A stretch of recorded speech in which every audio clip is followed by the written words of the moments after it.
And previous lecture में जो problem हम डिस्कस करने वाले थे, तो let us start with that. देखिए, isostructural species are those which have the same shape and hybridization. Among the given species identify the isostructural pairs. तो NF3 की बात करें और BF3 की, तो NF3 में there is a lone pair और 3 सिग्मा बॉन्ड है, तो ऑब्वियसली इसकी जो ज्योमेट्री है, ठीक है, या हाइब्रिडाइजेशन है वो sp3 है और टेट्राहेड्रल ज्योमेट्री है और पिरामिडल शेप है. एंड BF3 में सिर्फ 3 बॉन्ड हैं, कोई लोन पेयर नहीं है, तो इसका बोरॉन की sp2 हाइब्रिडाइजेशन है और ट्राइगोनल प्लेनर शेप है, तो सेम तो नहीं है. Then BF4 negative. BF4 में बोरॉन के 4 बॉन्ड बन रहे हैं और सिस्टम के ऊपर 1 नेगेटिव चार्ज है, तो डेफिनेटली sp3 हाइब्रिडाइजेशन भी है, ज्योमेट्री इसकी टेट्राहेड्रल है और शेप भी टेट्राहेड्रल है. NH4 पॉजिटिव में भी नाइट्रोजन के 4 बॉन्ड बन रहे हैं हाइड्रोजन के साथ और सिस्टम पे 1 पॉजिटिव चार्ज है, अगेन sp3, तो tetrahedral geometry and tetrahedral shape, तो definitely second one is the answer.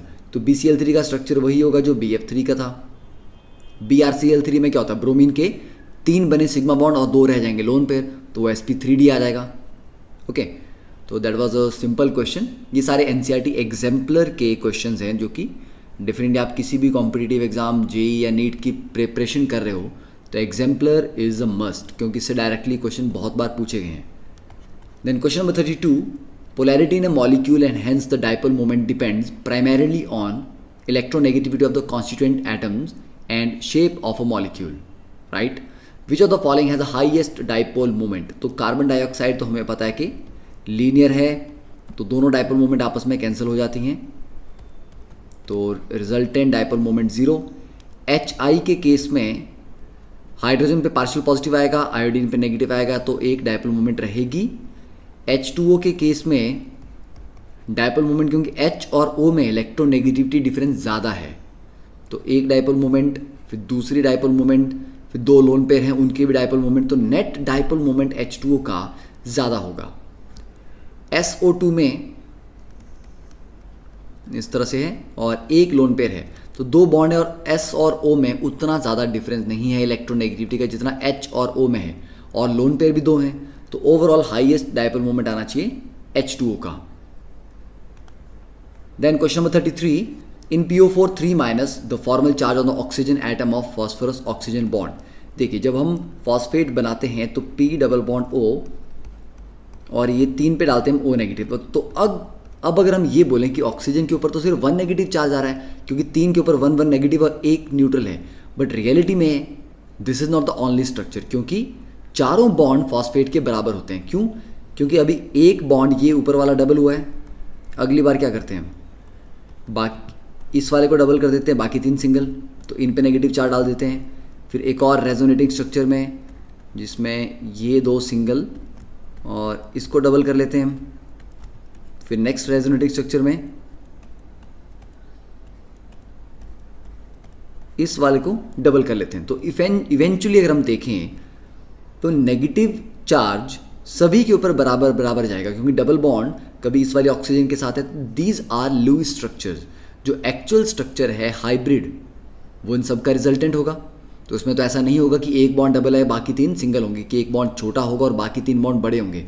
तो एक्चुअल स्ट्रक्चर में जो कि हाइब्रिड स्ट्रक्चर है, सारे बॉन्ड बराबर लेंथ के होंगे, ठीक है. तो बराबर लेंथ के अगर हैं तो लेट अस इसका हाइब्रिड बनाने की ट्राई करते हैं.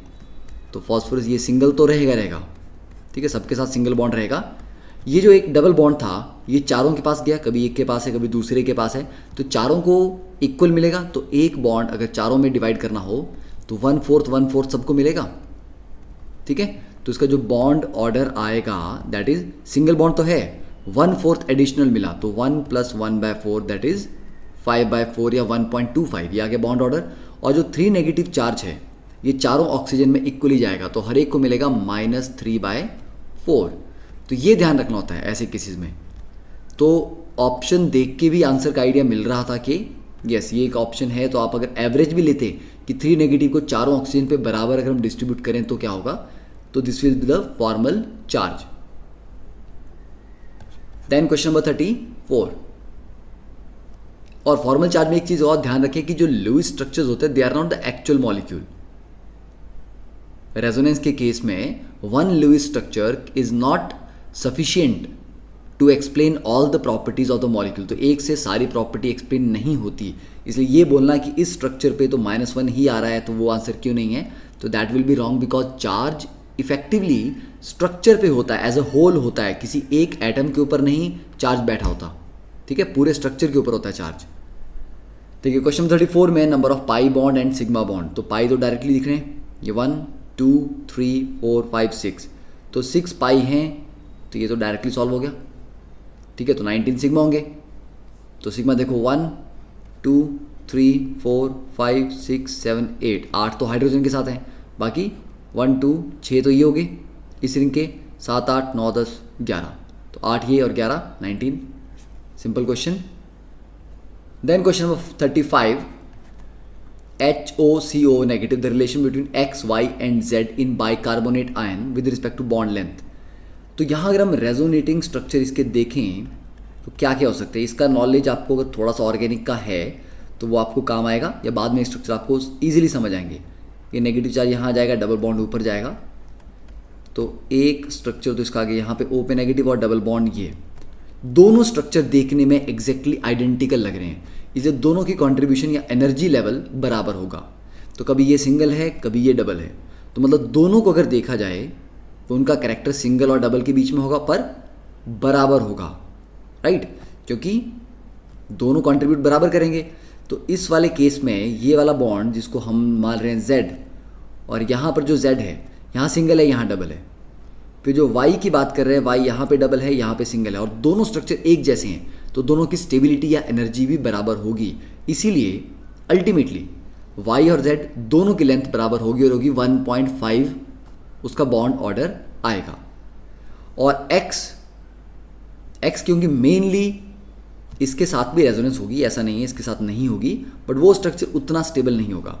ठीक है, अगर आपको X वाले के साथ रेजोनेंस करनी है तो ऑक्सीजन का एक लोन पेयर यहाँ जंप करके डबल बॉन्ड बनाएगा, ये डबल बॉन्ड ऊपर,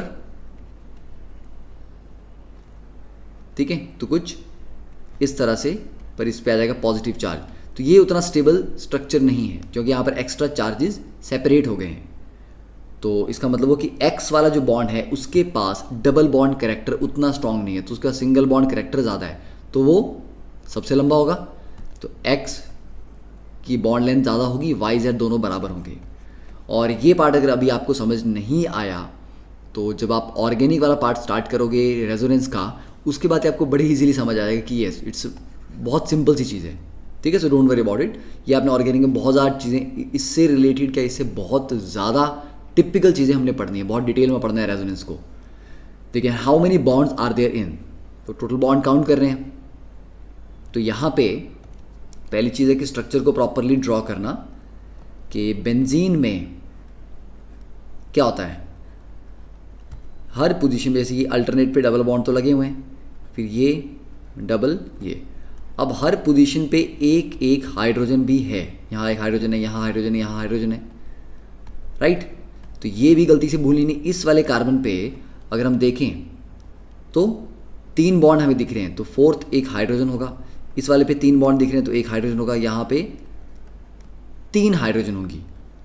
तो इफेक्टिवली देखिए सिग्मा बॉन्ड कितने आ रहे हैं, हाइड्रोजन देखिए 1 2 3 4 5 6 7 8 9 10, ठीक है 10, तो ये 11 12 13 14 15 16 17 18 19 20 21 22 23 बॉन्ड्स सिग्मा प्लस पाई मिला के। Then question 37, the covalency of nitrogen in HNO3। HNO3 का स्ट्रक्चर देखिए, कोवेलेंस होता है कि नंबर ऑफ कोवेलेंट बॉन्ड वो कितने बना रहा है। तो नाइट्रोजन यहाँ पे 4 कोवेलेंट बॉन्ड बना रहा है, उसके पास कोई लोन पेयर नहीं है, तो कोवेलेंसी है उसकी 4। Then question 38, in which of the following nitrogen is in the sp2 hybridization state. देखिए CH3 थ्राइस N, तो N के साथ 3 CH3 लगे हुए हैं और डेफिनेटली एक लोन पेयर भी बचा होगा, तो 3 सिग्मा बॉन्ड और एक लोन पेयर, तो नाइट्रोजन है क्या है यहाँ पे sp3 है। Then CH3C double bond O NH2, इसको बोलते हैं ये अमाइड फंक्शनल ग्रुप है, तो कार्बन यहाँ पर डबल बॉन्ड में है तो डेफिनेटली कार्बन sp2 है क्योंकि 3 सिग्मा बॉन्ड है। CH3Cn में, अच्छा पर हमें नाइट्रोजन की बात करनी थी, तो नाइट्रोजन के पास 3 सिग्मा बॉन्ड है और एक है lone pair. But lone pair की प्रॉब्लम क्या है कि ये लोन पेयर रेजोनेंस में है, इसलिए इसको काउंट नहीं करेंगे। तो ये नाइट्रोजन भी sp2 ही है। तो अगर आप बोलते कि 3 सिग्मा और एक लोन पेयर तो वो सही था, पर हमने ये फॉर्मूला पढ़ा था फ्री लोन पेयर, यहीं पर वो चीज़ अप्लाई होगी। जब लोन पेयर रेजोनेंस में पार्टिसिपेट कर रहा होता है तो वो फ्री नहीं रहता, तो उसको काउंट नहीं करते। फिर CH3Cn में नाइट्रोजन का ट्रिपल बॉन्ड है और एक पेयर है, तो एक सिग्मा और एक पेयर, तो ये ट्रिपल बॉन्ड वाला sp ही होता है। NO2 पॉजिटिव, डबल, ये डबल और ये पॉजिटिव चार्ज, तो 2 सिग्मा बॉन्ड है तो ये भी sp है। तो आंसर इज CH3CONH2। ठीक है, तो प्रॉब्लम प्रैक्टिस होगी थोड़ी बहुत। अब देखो नेक्स्ट, जब हम VBT की बात कर रहे थे इस टॉपिक से पहले, तो हम ओवरलैपिंग की बात कर रहे थे कि ऑर्बिटल्स ओवरलैप करते हैं तब जाके बॉन्ड बनता है। तो अब अगर हम ये अजम्पशन लें कि अगर इंटर न्यूक्लियर डिस्टेंस सेम है, दो एटम्स के बीच का जो न्यूक्लियस टू न्यूक्लियस डिस्टेंस है वो सेम है, तब स्ट्रेंथ ऑफ बॉन्ड क्या रहेगा डिफरेंट ओवरलैप पे। ठीक है, तो इस केस में SS सबसे वीक होता है, SP उससे स्ट्रांग है और PP सबसे स्ट्रांग है। तो SS ओवरलैप सबसे वीक क्यों होता है? क्योंकि SS ओवरलैप में देखो स्फेयर जब आएगा तो स्फेयर का काफ़ी बड़ा पार्ट जो है वो पार्टिसिपेट ही नहीं कर पा रहा है, छोटा सा पार्ट ओवरलैप कर रहा है, राइट। अब इसी की जगह अगर हम यहाँ पे PP ओवरलैप कराते हैं तो एक ये p ऑर्बिटल, एक ये p ऑर्बिटल, ठीक है, तो ये सेंटर है, ये भी सेंटर है। तो चलिए एक काम करते हैं, सेंटर टू सेंटर डिस्टेंस क्योंकि सेम रखा गया है, ये आ गया सेंटर और ये आ गया सेंटर, तो यहाँ इस सेंटर को लेते हुए ये केस बनाया हमने और इस सेंटर को लेते हुए इस तरह से, मतलब मान लो centre to centre distance same रखना है। तो देखो कि P के केस में जो ओवरलैप एरिया था ये टोटल का कितना परसेंटेज है, इस टोटल एरिया का जो लोब का काफ़ी मेजर पार्ट या हो सकता है, पर S में जो ओवरलैप किया वो पूरे पार्ट का बहुत छोटा सा इलेक्ट्रॉन क्लाउड है। तो SS ओवरलैप के पास क्योंकि डायरेक्शनल प्रॉपर्टी नहीं होती तो काफ़ी ज़्यादा पार्ट जो है क्लाउड वेस्ट है, वो ओवरलैपिंग में पार्टिसिपेट ही नहीं कर रहा है। P डायरेक्शनल है, लोब इस तरफ को है इस तरफ को, तो दोनों जब हेड ऑन ओवरलैप करते हैं तो अच्छा होता है। तो स्ट्रेंथ ऑफ ओवरलैप क्या होगा, SS का सबसे वीक, SP का उससे बेटर, PP का उससे better, keeping the inter nuclear distance same. Okay, फिर नेक्स्ट जो ओवरलैपिंग की बात कर रहे थे कि देखो जब दो p ऑर्बिटल ओवरलैप करते हैं, इसको हम p पाई बॉन्डिंग बोलते हैं। तो यहाँ पर अभी p पाई में क्या है, मान लो ये भी 2p है ये भी 2p है, तो दोनों सेम साइज के होंगे, तो इसके साइडवेज ओवरलैप से बन गया ये pi bond, p pi bond. और इसको इस तरह से भी आप बोल सकते हैं कि दोनों के लोब जब ओवरलैप करेंगे तो इलेक्ट्रॉन क्लाउड कुछ इस तरह का हो गया और ये नीचे वाला इस तरह का हो गया। ठीक है, बीच में क्या गया, नोडल प्लेन, उसके ऊपर भी इलेक्ट्रॉन क्लाउड है नीचे भी इलेक्ट्रॉन क्लाउड है। देन P और D के बीच में भी ओवरलैप होता है, तो p पाई D पाई ओवरलैप इसको बोलते हैं। तो ये p ऑर्बिटल जैसे कि ये मान लेते हैं py है और ये pxy है, तो इसके ये दो ओवरलैप कर रहे हैं आपस में। इसमें बेटर क्या है कि ये जो ये वाले देखो जो p ओवरलैप था, ये पहला वाला, दोनों बिल्कुल वर्टिकली अप हैं। यहाँ पर ये ऑर्बिटल थोड़ा लेफ्ट की तरफ एंगल पे है, ये थोड़ा एंगल पे है, मतलब ये थोड़ा p की तरफ जा रहा है, तो एंगल पे है तो उसके ज़्यादा नज़दीक आएगा, उससे ज़्यादा अच्छा ओवरलैप करेगा। सीधा नहीं है, एंगल पे उसकी तरफ झुका हुआ है, तो इसकी वजह से p पाई D पाई ओवरलैप थोड़ा बेटर है। फिर अगर हम बात करें 2p पाई और 3p पाई, तो 2p पाई छोटा है ये पहला वाला, 3p इससे बड़ा होगा, 4p और बड़ा होगा। तो जितना अनइक्वल होते जाएंगे साइजेस, ओवरलैप उतना ही वीक होता जाएगा। ठीक है ना, साइज में वेरिएशन आ गई। 3p का फिर थोड़ा ठीक होता, पर 2p पाई 3p पाई साइज वेरिएशन है, पर 3p पाई भी बहुत अच्छा नहीं होगा। क्यों? क्योंकि जितना p ऑर्बिटल बड़ा होता जाएगा, डिफ्यूज होता जाएगा, उसका जो ओवरलैपिंग में पार्टिसिपेट कर रहा है पार्ट, वो ओवरऑल फुल साइज का काफ़ी छोटा पार्ट है, तो बड़े ऑर्बिटल की ओवरलैपिंग अच्छी नहीं होती। इसलिए 2p ओवरलैप अच्छा पाई बॉन्ड बनाएगा, 3p का काफ़ी वीक होगा। ठीक है, तो ये देख लिया p पाई D पाई ओवरलैप भी होता है। अब डी पाई ओवरलैप भी होता है, दोनों डी पाई, ये एक 2 लोब है और एक 4 लोब है।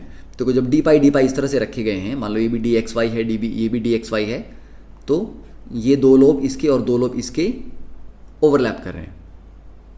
वैसे ही एक ये भी हो सकता है कि इन दोनों को साइड साइड रखने के बजाय बिल्कुल आमने सामने रख दिया जाए, ये पूरा एक प्लेन में और ये दूसरे प्लेन में।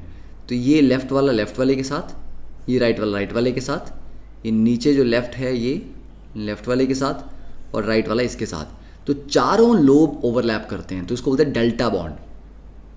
पर हमें इतनी ज़्यादा डिटेल में जाना नहीं, जस्ट बता रहा था कि पी पाई के अलावा पी पाई डी पाई भी ओवरलैपिंग्स होती हैं। तो बॉन्ड में तो बहुत ज़्यादा चीज़ें जो हमें पढ़ने का अगर हो तो हम पढ़ सकते हैं, बट हमारे काम का नहीं है।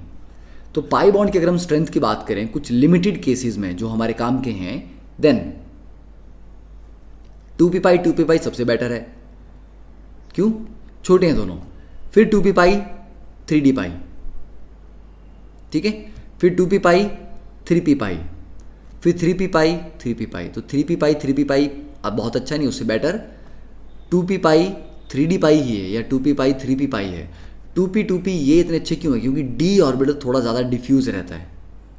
जो मैंने ऊपर कहा था कि d वाला उसकी तरफ झुका रहता है, इसलिए उसका ओवरलैपिंग अच्छी है, that is correct. But d का टोटल जो इलेक्ट्रॉन क्लाउड है वो कंपैरेटिवली फिर भी बड़ा ही है। यहाँ तो हमने साइज में मैंने रफली इसको बराबर बना दिया है, पर डी ऑर्बिट इतना छोटा नहीं होता, डी ऑर्बिट काफ़ी बड़ा होगा साइज में। पर क्योंकि उस तरफ को झुका है तो 3d is better than 3p। तो 3p से अच्छा है कि हम 3d से ही ओवरलैप करा लें, क्योंकि 3p भी बड़ा है 3d भी बड़ा है, पर 3d थोड़ा सा उस तरफ को मुड़ा हुआ है। तो 2p फिर 2p 3d पाई, फिर 2p पाई 3p पाई और 3p pi 3p pi. So you can note it down. अब देखो, now next we start with the molecular orbital theory MOT। तो देखो जो VBT था वो भी क्वांटम मैकेनिकल मॉडल के ऊपर बेस्ड है और MOT भी क्वांटम मैकेनिकल मॉडल के ऊपर based, and this was developed by Mulliken, Lennard Jones and F Hund. VBT में हमारी लिमिटेशन क्या थी? VBT बोलता था कि ऑर्बिटल जो है वो एटम का है, एटम की प्रॉपर्टी है। तो एक एटम आया ए, एक एटम आया बी, ये इसका ऑर्बिटल आया, इसका ऑर्बिटल आया, दोनों के ओवरलैप किए। मतलब जो इलेक्ट्रॉन है वो ए की प्रॉपर्टी है, बी के इलेक्ट्रॉन बी की प्रॉपर्टी है, राइट, और दोनों अपनी प्रॉपर्टी थोड़ी थोड़ी शेयर कर रहे हैं। तो in a VBT a molecule is considered to be made up of atoms where electron occupy atomic orbital. तो इलेक्ट्रॉन VBT के अकॉर्डिंग कहाँ पर थे? एटॉमिक ऑर्बिटल्स में से, राइट। और atomic orbital AO of same atom combine to give hybrid orbital. तो जो हाइब्रिडाइजेशन होती थी सेम एटम के ऑर्बिटल, जैसे कार्बन के S और P और मिक्सिंग करके हाइब्रिड ऑर्बिटल देते थे, तो सेम एटम के ऑर्बिटल्स कंपेरेबल एनर्जी वाले हाइब्रिडाइजेशन करते थे।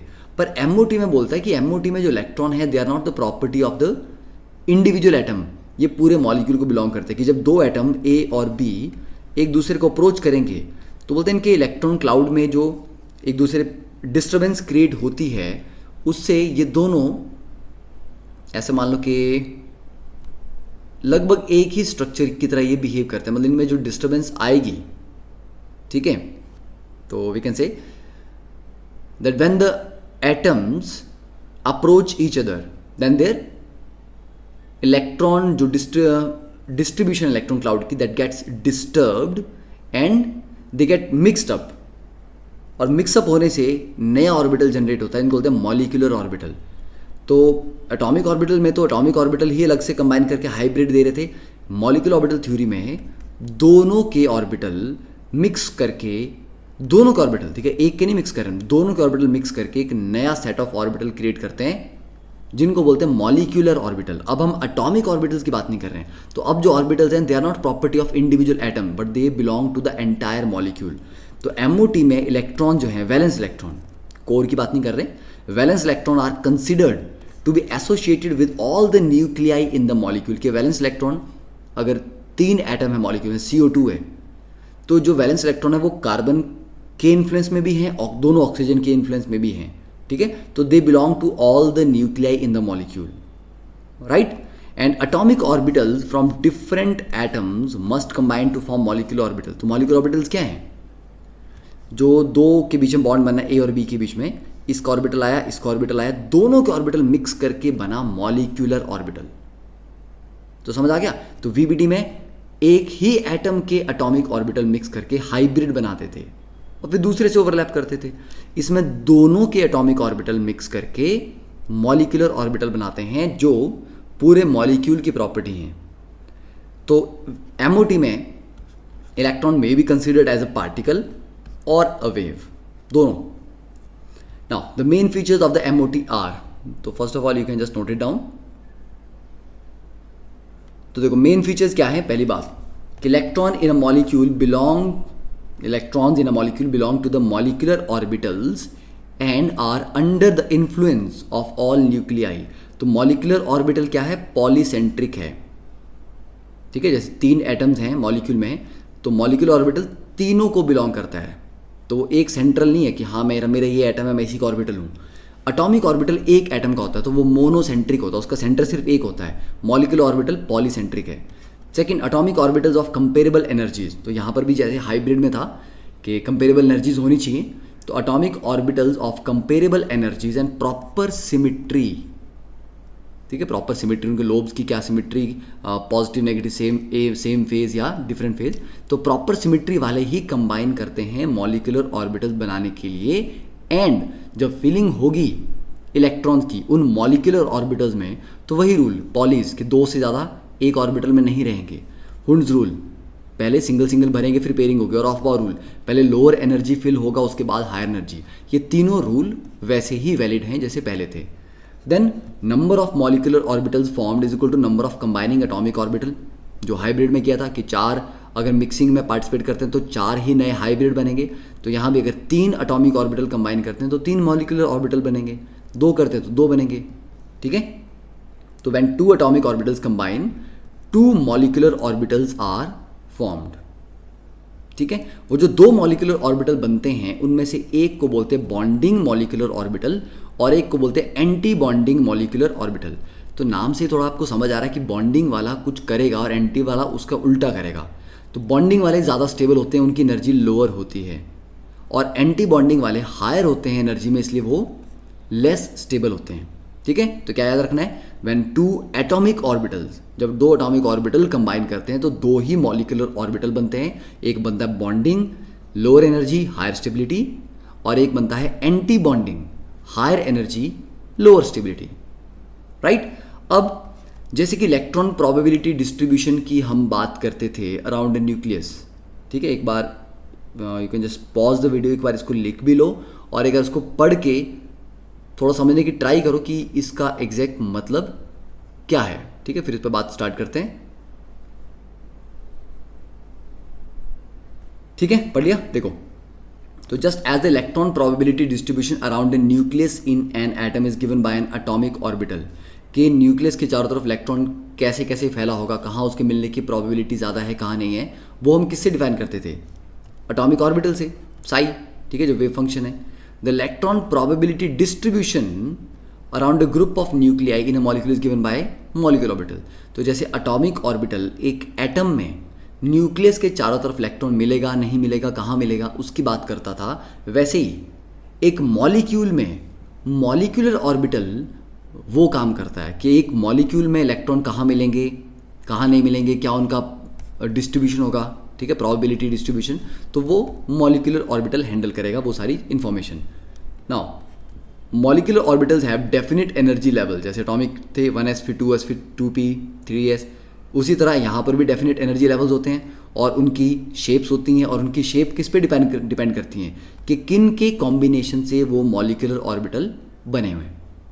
तो बहुत ज़्यादा डिफरेंट नहीं है, बस कॉन्सेप्ट इज कि इलेक्ट्रॉन जो है अब वो पूरे मॉलिक्यूल की प्रॉपर्टी है ना कि इंडिविजुअल एटम्स की।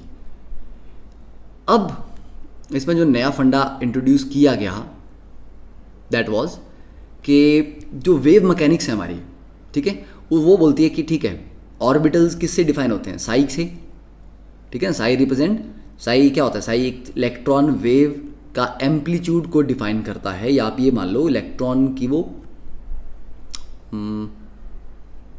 क्या है उसका, इलेक्ट्रॉन की सारी इन्फॉर्मेशन हमने पढ़ा तो एटॉमिक स्ट्रक्चर में, एक इलेक्ट्रॉन की जो सारी डायनामिकल इन्फॉर्मेशन है वो उसके साई में है, ठीक है, बर्थ चार्ट की तरह है वो उसके। अब ये जो साई था, ये श्रोडिंगर इक्वेशन को सॉल्व करके हमारे को इसके सॉल्यूशन मिलते थे, पर ये सिंगल इलेक्ट्रॉन सिस्टम के लिए हम इजीली कर पाए। अगर एक हमारे पास मल्टी इलेक्ट्रॉन सिस्टम आ जाएगा तो उसके लिए श्रोडिंगर इक्वेशन सॉल्व करना बहुत कॉम्प्लिकेटेड है, बहुत डिफिकल्ट है। तो वो प्रॉब्लम को सॉल्व करने के लिए क्या किया इन्होंने कि ठीक है, मल्टी इलेक्ट्रॉन सिस्टम के लिए डायरेक्टली हम श्रोडिंगर नहीं सॉल्व कर रहे, हम एक नया मेथड लेके आते हैं, linear combination of atomic orbital LCAO, जिसमें दो वेव फंक्शन आए, मान लो A और B, ठीक है। बोलते ये लीनियरली क्या करेंगे, कंबाइन करेंगे। तो दोनों वेव फंक्शन मतलब ये कंस्ट्रक्टिवली ओवरलैप कर सकते हैं, डिस्ट्रक्टिवली ओवरलैप कर सकते हैं। तो ये एड अप हो सकते हैं और ये सबट्रैक्ट भी हो सकते हैं, मतलब लीनियरली, मतलब एक सिंप्लीफाई कर दिया। जो श्रोडिंगर वेव इक्वेशन था उसको सॉल्व करने का जो मेथड था उसका एक इजी वर्जन, एक अप्रॉक्सीमेट मेथड LCAO लाया गया। तो लीनियर कॉम्बिनेशन कब कब होगा, उसके लिए क्या रिक्वायरमेंट्स है वो हम डिफाइन करते हैं, ठीक है। तो LCAO लाने का पर्पज़ क्या था कि मल्टी इलेक्ट्रॉन सिस्टम में जो श्रोडिंगर इक्वेशन को सॉल्व करना था वो बहुत ही डिफिकल्ट था, इसलिए ये लाया गया मेथड। तो देखो, let's consider the simplest case of hydrogen molecule consisting of two hydrogen atoms represented by HA and HB। तो when these atoms approach each other then two possibilities are there. पहली possibility क्या है, देखिए पहले possibility कि दोनों के जो वेव फंक्शन है वो एड अप हो जाएंगे, ठीक है। तो जो उनके ऐड होने से मॉलिक्यूलर ऑर्बिटल बनेगा, एक हो सकता है कि Sai A plus psi B हो जाए, राइट, एंड दूसरा कि जो मॉलिक्यूलर ऑर्बिटल बना वो दोनों सबट्रैक्ट हो जाएं, Sai A minus psi B, क्योंकि लीनियर बात कर रहे हैं और कोई पॉसिबिलिटी नहीं है, एक ऐड होने वाली है और एक सबट्रैक्ट होने वाली पॉसिबिलिटी है। तो इफेक्टिवली जो मॉलिक्यूलर ऑर्बिटल बनेगा उसको आप ये बोल सकते psi MO is equal to psi A plus minus psi B, ठीक है ना, ये बोल सकते हैं हम, ये वाला जो यहाँ पर मेंशन किया हुआ है।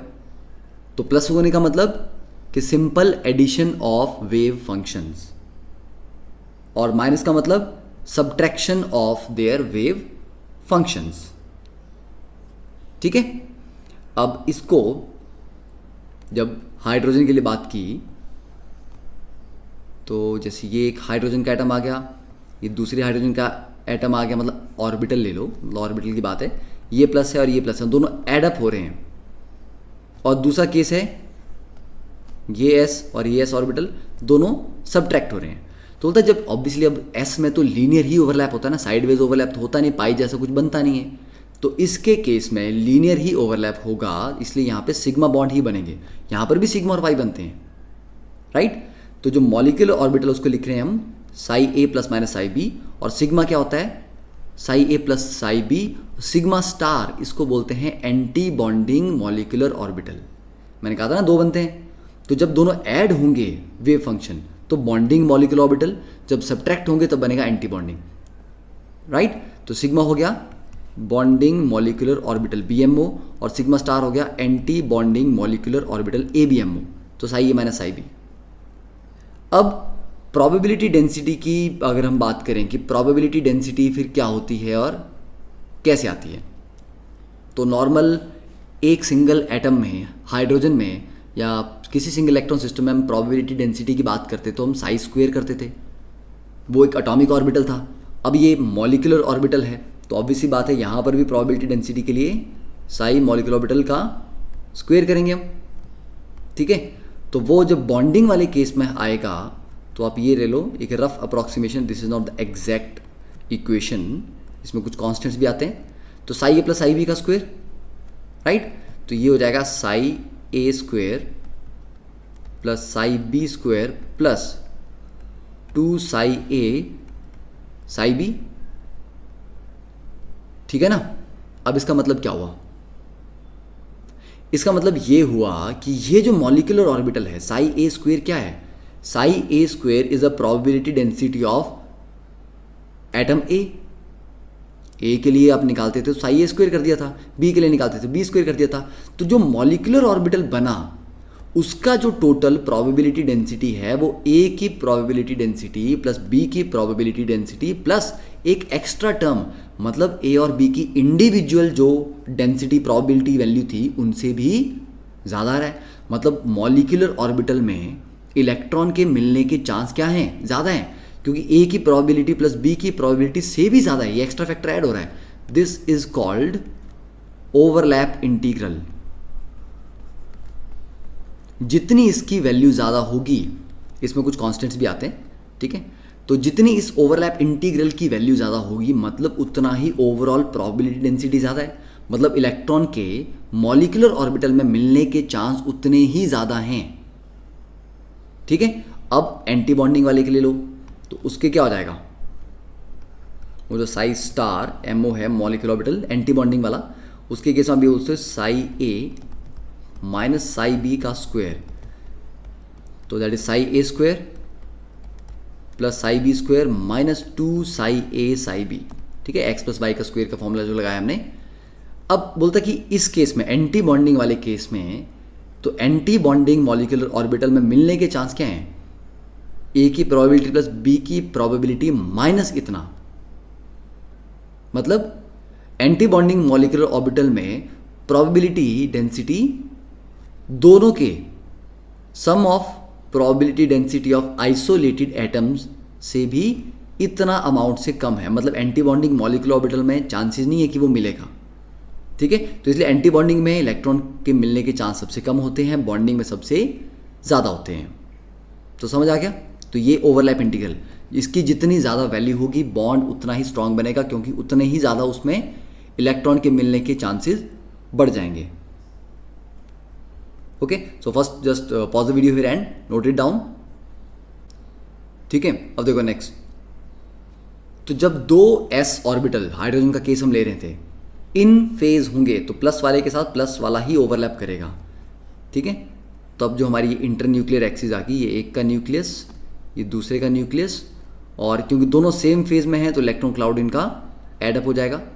तो इस इलेक्ट्रॉन क्लाउड में एक चीज़ नोट करना, ये जो मैंने थिकनेस बनाई है बीच में ज़्यादा बनाई है, मतलब इलेक्ट्रॉन के मिलने के ज़्यादातर चांसेस है कि न्यूक्लियस के बीच में वो मिले. यहाँ पर जहाँ बॉन्ड बन रहा है यहाँ पर ज़्यादा मिलेगा अगर इलेक्ट्रॉन, तभी तो बॉन्ड अच्छा बनेगा.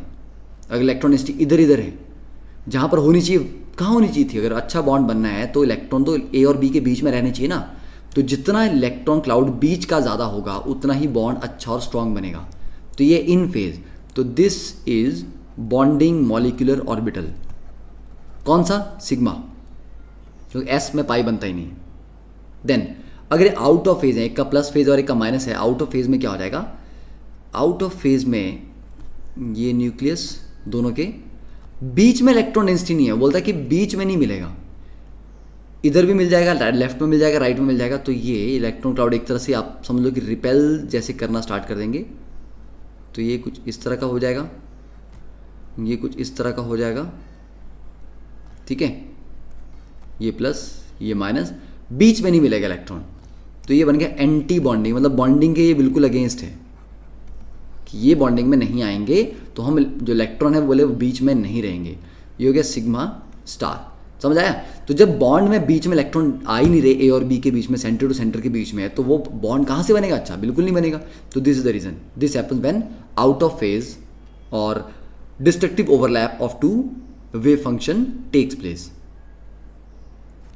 तो दो ऑर्बिटल्स आए, राइट, हाइड्रोजन का, एक हाइड्रोजन का है, एक दूसरे का है.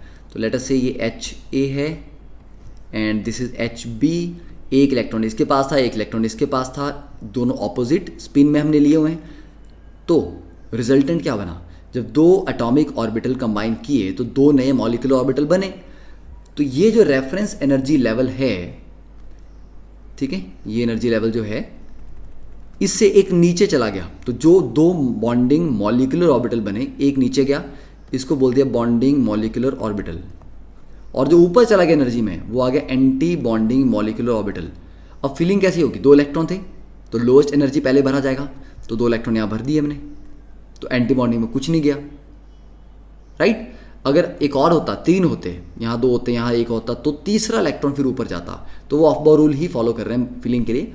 अब इंटरेस्टिंग फैक्टर ये है कि ये अगर रेफरेंस लेवल है तो जितना अमाउंट से स्टेबलाइज हुआ है सिस्टम, जितना एनर्जी कम हुई है, अगर ये मान लो ये पूरा डिस्टेंस x है, तो आपको दिख रहा है यहाँ पे ये एक लाइन, ये दूसरी लाइन है, ठीक है. जितने अमाउंट से ये ऊपर जाता है क्या दोनों बराबर हैं? मतलब अमाउंट ऑफ स्टेबलाइजेशन और डीस्टेबलाइजेशन बराबर हैं क्या? नो, अमाउंट ऑफ डीस्टेबलाइजेशन ज़्यादा है। ये बड़ी इंपॉर्टेंट चीज़ है, इसमें बच्चे गलती करते हैं, ये दोनों को बराबर बराबर डिस्टेंस पे बना देते हैं। तो amount of stabilization of bonding molecular orbital is क्या होगा? या स्टेबलाइजेशन आप ये बोल दो कि उसको जो स्टेबलाइजेशन है वो ज़्यादा है, हाँ, ग्रेटर देन, नहीं, लेस देन आएगा, ठीक है, एनर्जी की टर्म में ही लेते हैं। तो amount of stabilization of bonding molecular orbital is less than amount of destabilization of anti bonding molecular orbital. कि ये जो, इसको अगर हम डेल्टा ए ले लें और इसको डेल्टा बी ले लें, तो delta A is greater than delta B. तो जितने से वो डीस्टेबलाइज हो रहा है वो ज़्यादा है, जितने से स्टेबलाइज हुआ वो कम है, ठीक है, ये गैप बड़ा है, राइट। तो इस तरह से हम MOT के स्ट्रक्चर बनाते हैं। ये सिंपल इलेक्ट्रॉन सिस्टम हो गया, 2 इलेक्ट्रॉन वाला, 2 हाइड्रोजन एटम कंबाइन करके H2 मॉलिक्यूल बना रहे हैं। अब देखो नेक्स्ट थोड़ा सा समराइज करते हैं। तो बॉन्डिंग मॉलिक्यूलर ऑर्बिटल में क्या हुआ? Psi A plus psi B, anti bonding में psi A minus psi B. Bonding में क्या होता है? जो इलेक्ट्रॉन क्लाउड है वो न्यूक्लियस के बीच में बढ़ता है, क्योंकि psi A square plus psi B square plus 2 psi 1 psi 2, ठीक है। तो बीच में उसके इलेक्ट्रॉन प्रोबेबिलिटी, उसके मिलने की प्रोबेबिलिटी सबसे ज़्यादा है। तो it gives maximum electron density in between the nuclei. यहाँ पे it gives minimum electron density in between the nuclei, या मिनिमम बोल दो, इसको जीरो बोल दो, ये इफेक्टिवली जीरो ही होता है।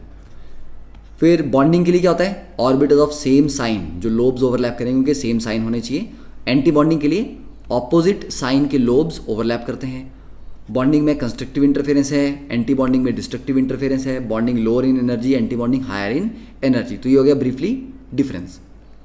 Then come the conditions for linear combination of atomic orbitals, LCAO। Condition क्या है? कौन कौन से ऑर्बिटल पार्टिसिपेट करेंगे जिनकी सेम या नियरली सेम एनर्जी है। देन मैक्सिमम ओवरलैप होना चाहिए कंबाइनिंग एटॉमिक ऑर्बिटल्स का, एंड सेम सिमिट्री होनी चाहिए अबाउट द एक्सेस। तो 3 चीज़ें, एनर्जी, ओवरलैप, सिमिट्री। तो एनर्जी, ओवरलैप, सिमिट्री, ये कंडीशंस हैं। Then types of molecular orbitals. तो मॉलिक्यूलर ऑर्बिटल जैसे कि हम VBT में बनाते थे, सिग्मा बॉन्ड पाई बॉन्ड, वैसे ही तो वहाँ पर एटॉमिक ऑर्बिटल थे, यहाँ मॉलिक्यूलर है, तो यहाँ sigma molecular orbital, pi molecular orbital. तो molecular orbitals of di atomic molecules are designated as sigma, pi, delta etcetera. तो डेल्टा की अभी हमें बात करनी ही नहीं है, अभी क्या हमें अपने सिलेबस में करनी नहीं है, राइट। तो हम बात करेंगे सिग्मा और पाई की।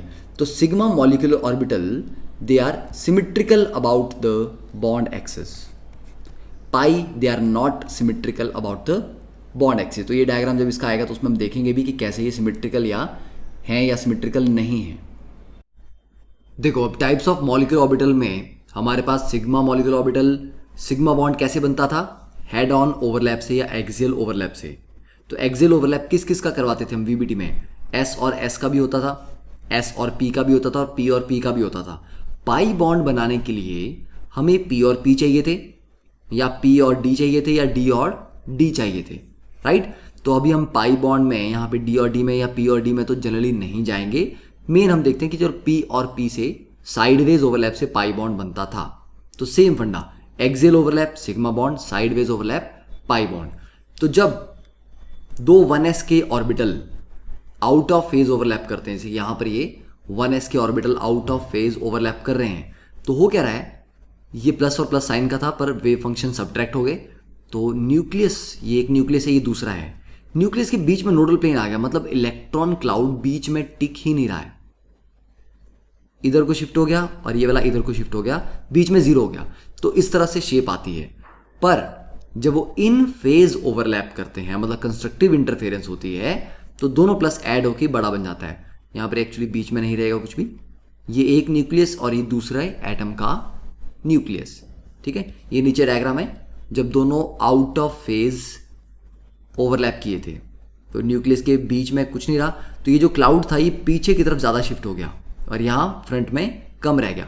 तो ऐसा होता है एंटी बॉन्डिंग में कि इलेक्ट्रॉन न्यूक्लियस के बीच में रहना प्रेफर नहीं करते, उससे दूर ऑपोजिट डायरेक्शन में रहना प्रेफर करते हैं। सिमिलरली अगर हम p की बात करें तो p के केस में जब दो p ऑर्बिटल एक्सियल ओवरलैप कर रहे हैं पर आउट ऑफ फेज हैं, प्लस के सामने माइनस हो जाएगा, मतलब सब्ट्रैक्ट हो रहे हैं, दोनों वेव फंक्शन सब्ट्रैक्ट हो रहे हैं यहाँ पे, तब ये जो सब्ट्रैक्ट होने वाले लोब्स हैं ये छोटे हो जाते हैं साइज में, ठीक है, दूसरा वाला लोब साइज में बड़ा हो गया। तो मतलब ये न्यूक्लियस है, ये दूसरा न्यूक्लियस है, इसके बीच में ये क्या आ गया, नोडल प्लेन आ गया, राइट। और जब दोनों कंस्ट्रक्टिव ओवरलैप कर रहे हैं तो प्लस और प्लस ऐड हो गई, ये बड़ा प्लस बन गया, मतलब यहाँ पे electron density between the nucleus ज्यादा आ गई, ठीक है। फिर जब साइडवेज ओवरलैप करते हैं तो ये प्लस और प्लस साइडवेज ओवरलैप कर रहे हैं और एंटी बॉन्डिंग है, सब्ट्रैक्ट हो रहा है, बीच में नेगेटिव साइन है, तो इसलिए क्या होगा, ये थोड़ा पीछे की तरफ खिसक गया और ये भी पीछे की तरफ चला गया, ये भी थोड़ा बैक हो गया और ये भी पीछे की तरफ ओरिएंटेशन इसकी आ गई, मतलब न्यूक्लियस और न्यूक्लियस के बीच में नोडल प्लेन आ गया। तो एंटी बॉन्डिंग में बीच में एक नोडल प्लेन आएगा, जो कि बॉन्डिंग में क्या हुआ, ये दोनों ऐड हो गए और नीचे वाले भी दोनों ऐड हो गए, तो ये प्लस वाला इलेक्ट्रॉन क्लाउड भी बड़ा हो गया और ये माइनस वाला इलेक्ट्रॉन क्लाउड भी एक तरह से बड़ा हो गया, राइट। तो ये आपको एक बार स्ट्रक्चर देखने हैं, जैसे कि ये हो गया हमारे पास इन फेज ओवरलैप P और S के बीच में। तो S और P के बीच में क्या होगा, इसका प्लस साइन और इसका प्लस साइन दोनों ऐड होंगे तो ये बड़ा हो जाएगा, ये न्यूक्लियस एक आ गया, ये दूसरा न्यूक्लियस आ गया, तो न्यूक्लियस न्यूक्लियस के बीच में इलेक्ट्रॉन डेंसिटी है, सिग्मा बॉन्डिंग हो गया।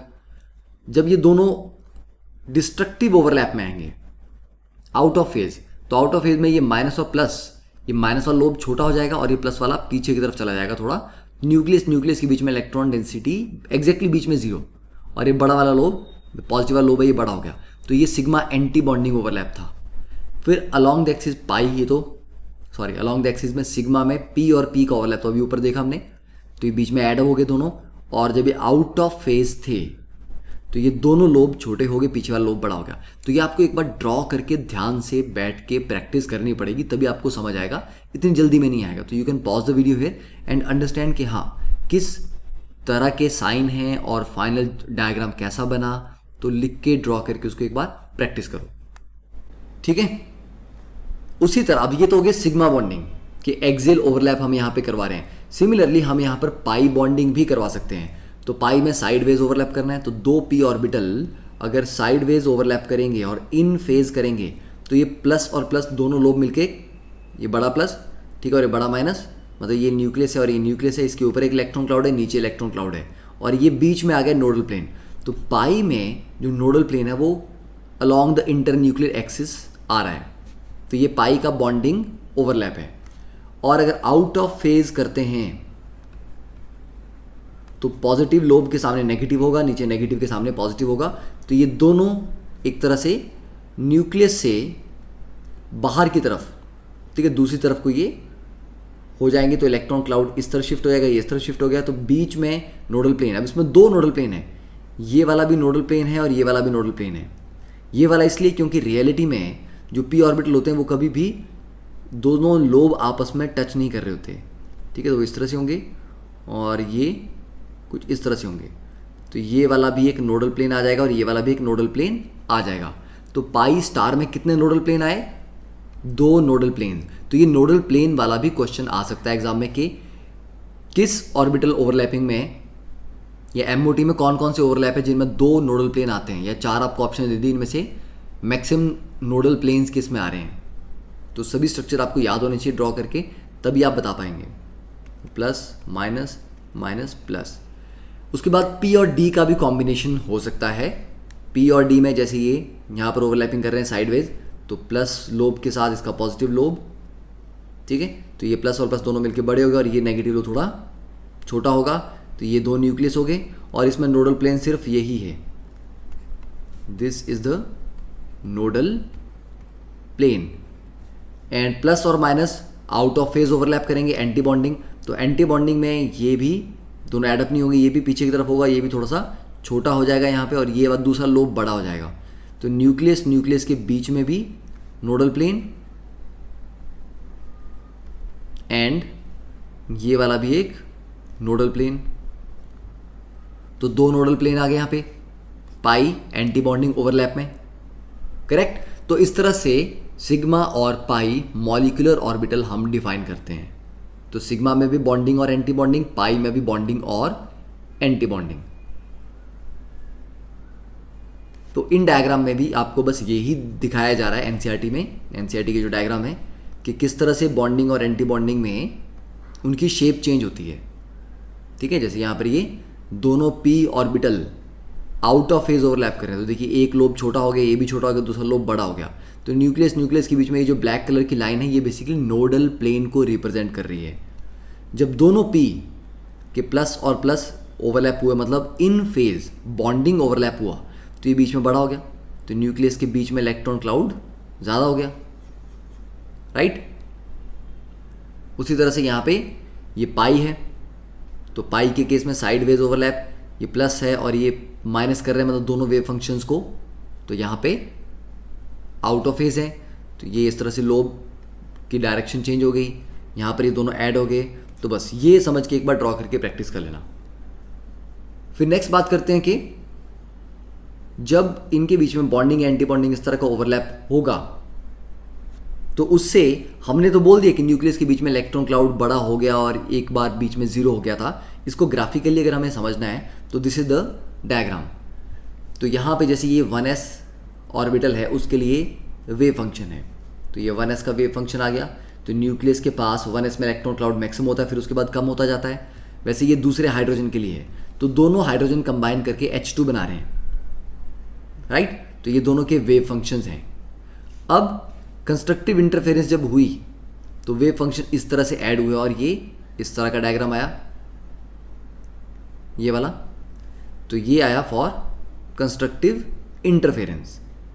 अब उसमें भी अगर उसका हम स्क्वायर कर लें, क्योंकि ये साई वर्सेस डिस्टेंस है, अगर हम साई स्क्वायर कर दें तो हमारे पास आ जाएगा प्रोबेबिलिटी डेंसिटी का ग्राफ।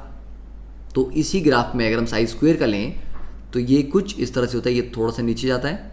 तो मतलब प्रोबेबिलिटी डेंसिटी देखी जाए तो न्यूक्लियस के बीच में इलेक्ट्रॉन के मिलने की प्रोबेबिलिटी काफ़ी है, मतलब इलेक्ट्रॉन यहाँ पर मिल रहा है। तो यही होता है बॉन्डिंग मॉलिक्यूलर ऑर्बिटल, कि वो इलेक्ट्रॉन डेंसिटी न्यूक्लियस के बीच में है। फिर जब हम एंटी बॉन्डिंग कर रहे हैं, तो एंटी बॉन्डिंग में क्या है कि दोनों हाइड्रोजन जब आउट ऑफ फेज ओवरलैप करेंगे, एक प्लस और एक माइनस है, तो इसका साई इस तरह से आएगा, दूसरे का क्योंकि माइनस है तो वो जीरो से नीचे, तो ये इन्वर्टेड रहेगा। अब दोनों को आप कंबाइन करोगे तो कुछ ऐसा ग्राफ बनेगा साई का। अब इसका जब आप स्क्वायर करोगे तो स्क्वायर में क्या है, नेगेटिव तो कभी नहीं होगा किसी चीज़ का स्क्वायर, तो नेगेटिव वाले पार्ट को हम रिफ्लेक्ट कर दे रहे हैं एक्सिस के अबाउट। तो ये इस तरह से आ जा रहा है। तो यहाँ हम देख सकते हैं कि ये जीरो को टच कर रहा हो, एग्जैक्टली बीच में ये जीरो हो जा रहा है, मतलब इलेक्ट्रॉन के मिलने की चांसेस बीच में क्या है, जीरो।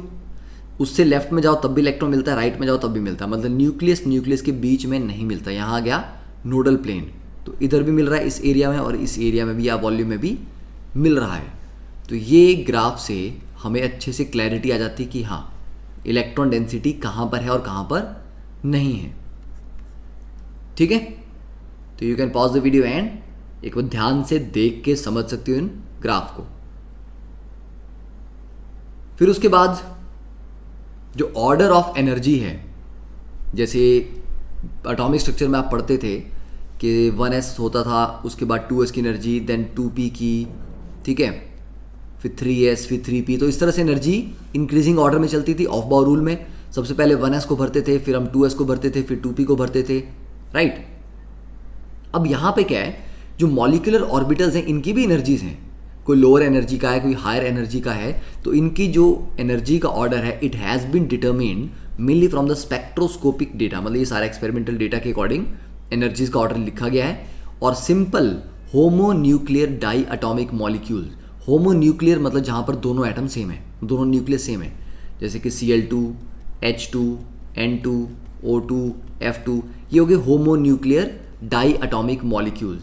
तो सिंपल, वो भी कॉम्प्लिकेटेड नहीं बोल रहे, सिंपल होमोन्यूक्लियर डायटॉमिक मॉलिक्यूल्स में जो ऑर्डर है वो ये ऐसा है, याद करना है आपको ये।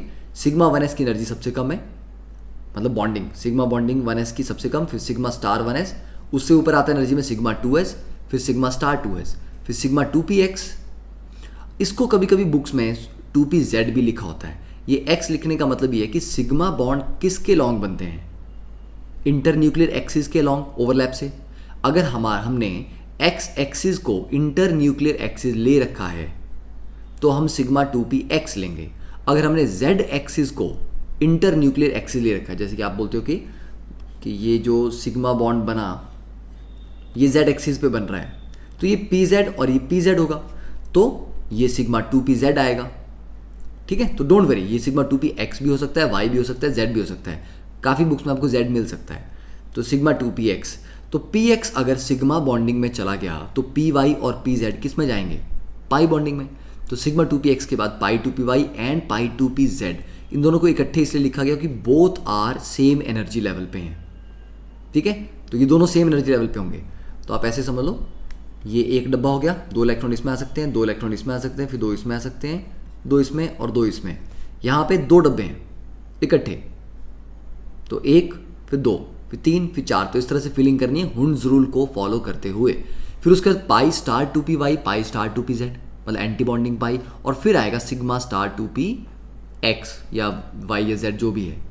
तो ये सीक्वेंस आपको याद रखना है। नॉर्मली ये सीक्वेंस होगा फिलिंग का, मतलब आपका 2 इलेक्ट्रॉन्स हैं तो 1 2 सिग्मा 1s में 2 भर दिए जाएंगे। 4 इलेक्ट्रॉन है तो अगला वाला भी यूज हो जाएगा। 5 हुए तो यहाँ आ गया, 6 हुए तो यहाँ पे आ गया। तो इस तरह से फिलिंग इसकी होती रहेगी। ठीक है,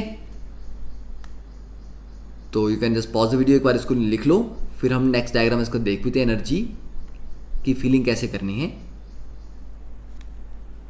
अब लाइटर जो एलिमेंट्स हैं जैसे बोरॉन है, कार्बन है, नाइट्रोजन है, ठीक है, मिल लीजिए, इनमें जो 2s और 2p ऑर्बिटल्स हैं उनका एनर्जी डिफरेंस काफ़ी कम रहता है। तो एनर्जीज उनकी काफ़ी क्लोज होती हैं आपस में, जिसकी वजह से 2s और 2p ऑर्बिटल की मिक्सिंग हो जाती है। ठीक है, तो due to mixing of 2s and 2p orbital energy में थोड़ा सा रिवर्स हो जाता है, मतलब थोड़े से ये आगे पीछे हो जाती हैं कुछ टर्म्स। तो एक तो ये आपको ऑर्डर याद रखना, ये स्टैंडर्ड है। अब एनर्जी रिवर्सल या sp मिक्सिंग कहाँ कहाँ होती है? लाइटर एलिमेंट्स में। कौन कौन से हैं लाइटर एलिमेंट? नाइट्रोजन तक, मतलब बेरिलियम ले लो, बोरॉन ले लो, कार्बन ले लो, अप टू नाइट्रोजन। ठीक है, उससे आगे sp मिक्सिंग निग्लिजिबल है। तो नाइट्रोजन से पीछे मैक्सिमम है और नाइट्रोजन तक आते आते कम होती जाती है, नाइट्रोजन के आगे हम उसको इग्नोर कर देते हैं। तो इसका मतलब वो कि एनर्जी का जो ग्राफ है वो कुछ ऐसा है, ये मान लो 2s है और ये 2p है, तो ये आपका मान लीजिए आ गया बोरॉन, ये आ गया फिर कार्बन, फिर आ गया नाइट्रोजन। तो स्टार्टिंग में इन दोनों की एनर्जी का ग्राफ बहुत क्लोज है, फिर धीरे धीरे ये बड़ा होता जा रहा है डिस्टेंस। तो क्या होगा? एनर्जी का डिफरेंस जितना बढ़ता जाएगा sp के बीच में मिक्सिंग उतनी ही कम होती जाएगी। तो sp मिक्सिंग से होता क्या? sp मिक्सिंग से हमारे पास जो ऑर्डर है वो बदल जाता है। हम सिग्मा 2px को पहले लिखते थे इसको, और ये पाई 2py वाला उसके बाद लिखते थे, ये दोनों आगे पीछे हो जाते हैं बस। This is what happens after sp mixing, right? तो आई थिंक अभी के लेक्चर के लिए इतना है। तो नेक्स्ट लेक्चर में we will start with sp mixing के इस पर्टिकुलर डायग्राम में क्या हुआ, and then we will move on to के filling of orbitals, molecular orbital कैसे करनी है, राइट? तो thank you, have a nice day.